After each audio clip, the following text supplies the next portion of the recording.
Namaste. Hello and welcome. And we're coming to you live from the most beautiful state of Utah. We're currently traveling. We're traveling through lots of states. We've been to, not states, sorry, places. We've been to Zion National Park. We've been to Bryce. We've been to Monticello, which is a beautiful little town where we had an easier day yesterday, walking on a beautiful lake, and we saw deer, didn't we? Oh, it's been amazing. And it really has. And a red-shouldered hawk. But the reason we're coming on now, and we're going to pan round later and show you this amazing, breathtaking view, because we've been talking to a lot of people here that we've met, beautiful people, Americans, Europeans, from the Far East, all sorts of wonderful people. And there's this kind of, there's a lot of joy and a lot of happiness, but there's a tone of that's coming in of uncertainty again, of unsettledness, of things feeling very anticipating something not good is about to happen. So we wanted to address that, didn't we, Paul? Yeah, and I think that it's really allowing yourselves and reminding yourselves to stay in your own strength, stay in your own power. I mean, as Caroline's saying, we've been coming across these most amazing people where they're showing this same frequency that we're always allowing ourselves to unfold into. And it's through that frequency that we can move through this current stage of, and it's a necessary stage in order to allow the change to take place. Yeah, I mean, it is very much part of a process. You know, there's people saying that they're feeling this is going to happen, that's going to happen. And what we have to remember is that it is all part of a divine plan. Birthing is not easy, but we are going through a birthing process. We really are. And there's so many more souls, beautiful souls and star seeds like yourself that are really waking and awakening more and realising the power that you hold within you, that we are divine beings, that we are all part of the divine, and that these wise geniuses do reside within us, because we are multidimensional, and we have to remember to stay in our truth, stay in our heart, let our heart be our guide, because that is all where our wisdom lies, this vast network of divine energies, of joy and love and compassion, and not listen again to that big circus that's going on of trying to promote fear, trying to promote you to get divisive and disunite us. And remember, in our heart is that compassion, is that guidance, and it is where we unite with our higher selves, with that part of us that is loving, that rises above the fear and the fear-mongering and the hatred and anything else, to this true state of being that we are. Yeah, and I think for me, it's all about, it's not learning, it's remembering. And when we talk about this awakening, where it's really an opening ourselves up to the remembrance element of our true existence.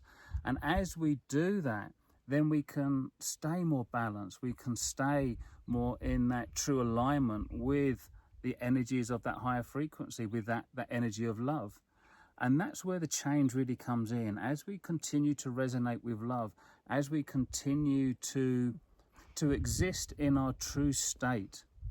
And it's not about not existing in this physical, but it's about allowing that higher frequency, that higher energy to come in to this physical existence, this physical reality, to allow us to move through and to transition through these times into this new way of being, this new this new earth, this new human.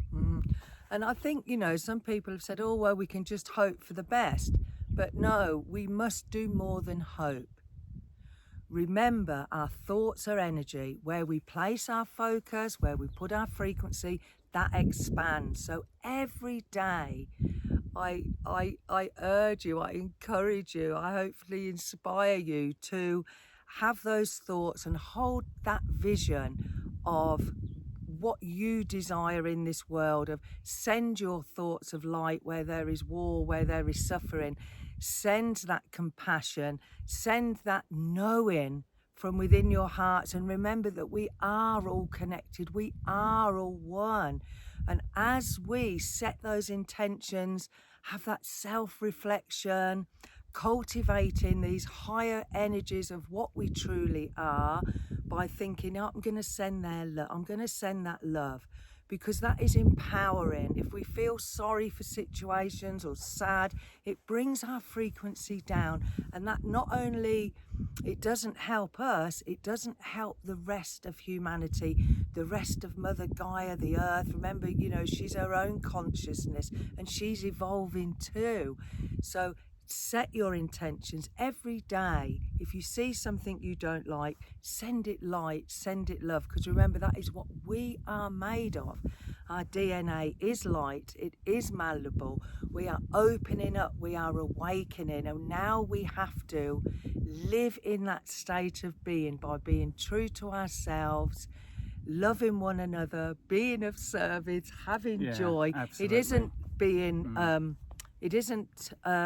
living in a way that is woo-woo. It is living in a way that is consciously anchoring in the light, the love. And remember, all our truths are different. What may be right for Paul may not be exactly right for me, and vice versa. But don't be in resistance, don't be in conflict. Remain in that peace in the heart center. Remember, it is a vortex. It emits electric, magnetic energies around you, and then they radiate out.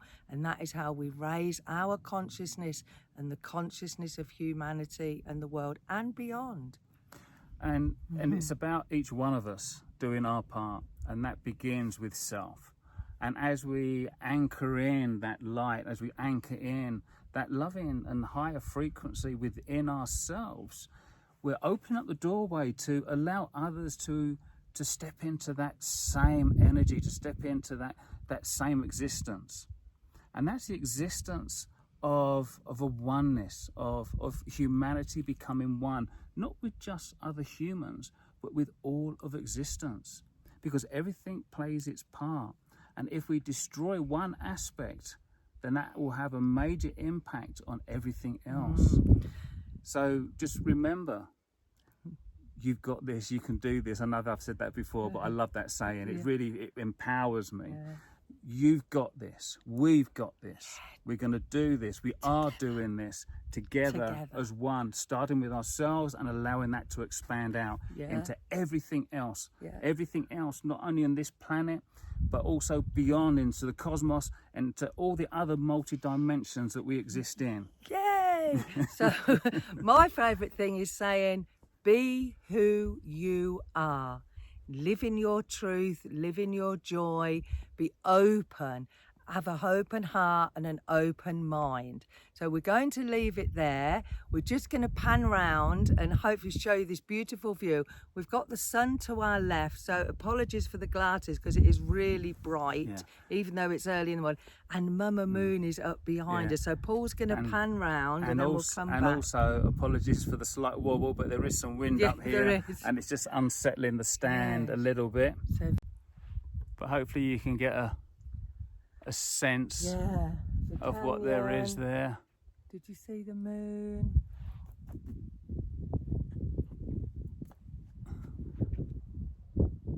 And hopefully you can see that. So that is the Colorado River that runs through, which is very dry at the moment. So we hope you've enjoyed this. We're going to carry on our journey. We're on our way to Moab.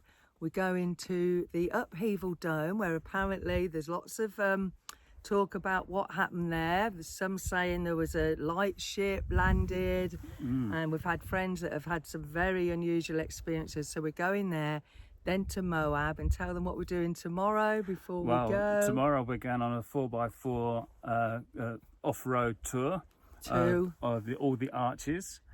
And then in the evening, the sunset, we're getting my little dream. We're going horse riding with a beautiful place, a 2-hour ride. So we might be walking like cowboys and cowgirls tomorrow. I think I might be a little saddle sore. Well, so will I. I haven't ridden for a long time, but we're so excited. So sending you all our love from this beautiful mind-blowing, breathtaking state of Utah as we continue our journey. We hope you've enjoyed this little snippet from our hearts to yours. It just leaves us to say, Namaste.